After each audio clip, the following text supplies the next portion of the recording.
This has to be one of the most impressive electric mountain bikes I have ever seen.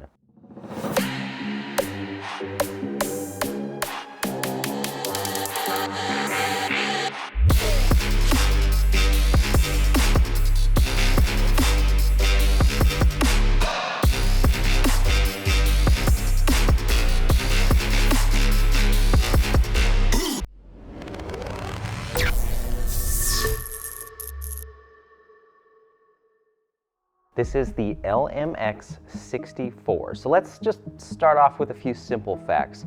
It's called the 64 because it is 64 pounds. And in the front, you got a very nice long travel RockShox suspension fork. You've got a really nice adjustable coilover shock in the rear. These are name brand, like top-notch components. It's running a seat dropper. It's using a SRAM NX 11 speed for the drivetrain for your pedaling. This is an 850 watt-hour battery. And when you look at the heavy-duty wheels and tires this thing has on it, they are just beefy. You've got Schwalbe tires. Basically, you're just adding stuff into this bike that makes this thing just bomb-proof. You could go down some serious trails and jumps on this thing. Now, if that's all this bike had, I would say this is pretty impressive and pretty cool, but this right here is why this thing is on the dyno. The motor they put into this has a peak power on paper, we're gonna find out in a minute, of 2,500 watts. And that is just mind-boggling to put that much power into a mountain bike package. But that's exactly what they've done. Now, just to recap a little bit on our dyno board here, down at the bottom are bikes like the Rad Powers that are running a little over 700 watts. More powerful bikes start to get between 1,000 and maybe up to 1,300 watts. The most powerful e-bike we've ever tested, something that looks like a bike, rides like a bike, and has pedals, is the Biketrix XD. They have their own motor system they've developed in Canada, and the bike on the dyno put down 62.99 foot-pounds of torque and 2.438 kilowatts of power. That's 2,438 watts. Very, very close to what this bike claims to have as well. So I bring this up not only because the power advertised is very similar, and I'm really curious to see if this bike can dethrone the Biketrix XD.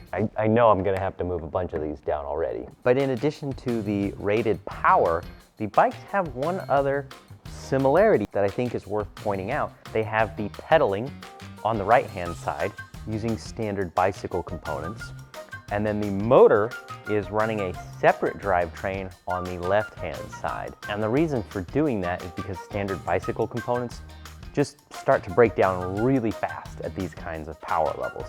It can be done around 2,000 watts or so if you're careful with it, but if you make a wrong shift or something goes awry, you can basically kiss your bum goodbye.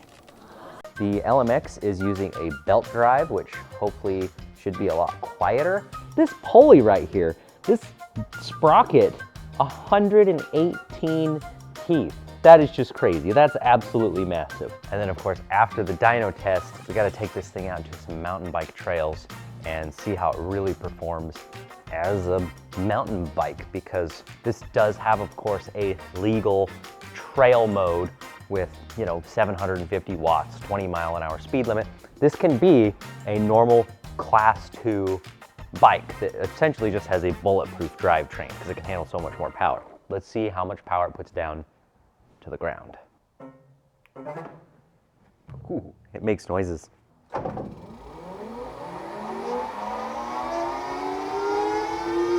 It's got some power. That sounds awesome. And definitely is showing a limit at 28 miles an hour, maxed out on RPM. The preliminary numbers, I'm gonna check the chart to make sure these are right, are showing 2,471 watts. That just edges out the Biketrix XD by such a small amount, but it is showing about 2.75 foot-pounds more torque. Yep, that chart looks clean. So we do have a new leader on the dyno board at 65.74 foot-pounds of torque and about 2.47 kilowatts. It didn't quite hit 2,500 watts to the ground, but the display has a wattage reading and it was hitting a little over 2,500 watts. In my opinion, their marketing, their advertising is pretty much spot on. They are pushing a little more than 2,500 watts through this motor, really close to that actually to the ground at peak power. So I'm sorry, Bike Tricks, you are gonna move to the number 2 spot. I do know they have something new in the works that is going to give them a chance to redeem themselves, but for now, they're moving down to the number 2 spot. I didn't feel like I could properly push this bike to its limits on the mountain bike side.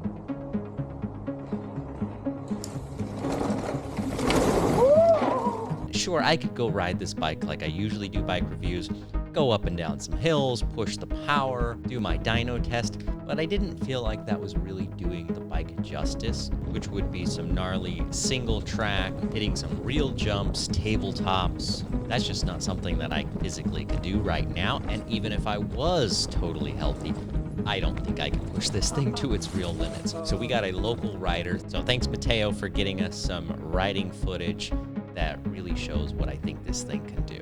Now, I think some possible use cases for this bike would be, say, a long, flowy downhill trail where you want to get some runs in, you want to get some practice in. You want to bomb down these hills, hit these jumps, which this bike can absolutely handle, and you want to get more practice in. Well, instead of pedaling your way back to the top, this thing has so much power. Not only could you ride it like a regular e-mountain bike and, get some assist and get a little bit of a workout in back to the top, you could also just unleash the power, rip back up to the top in no time and get 2-3 times as many laps in a session as you might be able to not only on a pedal bike, but even other e-bikes. The amount of torque this thing has, the amount of power, just pure horsepower it has, is really, really good. It's hard to imagine unless you've actually ridden a bike with this much power, but it really does compare more to something like a Sur-Ron with the power fully unlocked. The front wheel wants to lift off the ground. You have to be careful not to pull wheelies accidentally. It's like dirt bike levels of torque. The difference is it doesn't have the weight of a dirt bike. It doesn't have the weight of a Sur-Ron. It's half the weight of what a Sur-Ron weighs. And it doesn't look like a dirt bike. So you can select the low power level, go on a standard mountain bike ride with other e-bikes. When you really want to rip around some trails, you can do that too. There really aren't very many bikes in this category. The LMX is extremely unique. Now, they reached out to us for 2 reasons. One was to see if we would be interested in being a dealer for them, and 2 was just to make a video about the bike, show it to people, get the word out there, and see what you guys think.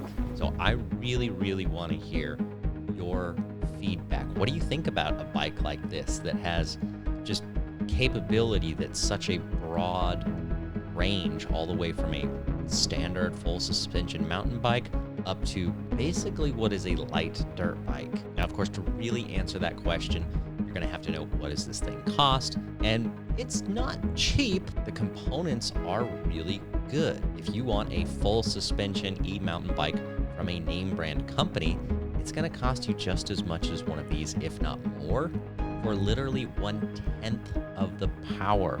A lot of these name brand bikes out there have 250 watt motors. This is 2,500 watts. There really is just zero comparison power-wise. This can do everything those can do and much more. Maybe a slight weight penalty for that extra power. So retail, they are about $7,500. So let me know what you guys think of the LMX 64.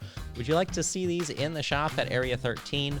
We have this one in our shop right now, and coming up on May 4th, is Dirt Days in Nevada City. That is a huge mountain biking event. People come from all over Northern California to test some of the latest e-bike brands, and we will have the LMX 64 there for demos. So if you want to come ride this bike, come to Dirt Days in Nevada City on May 4th.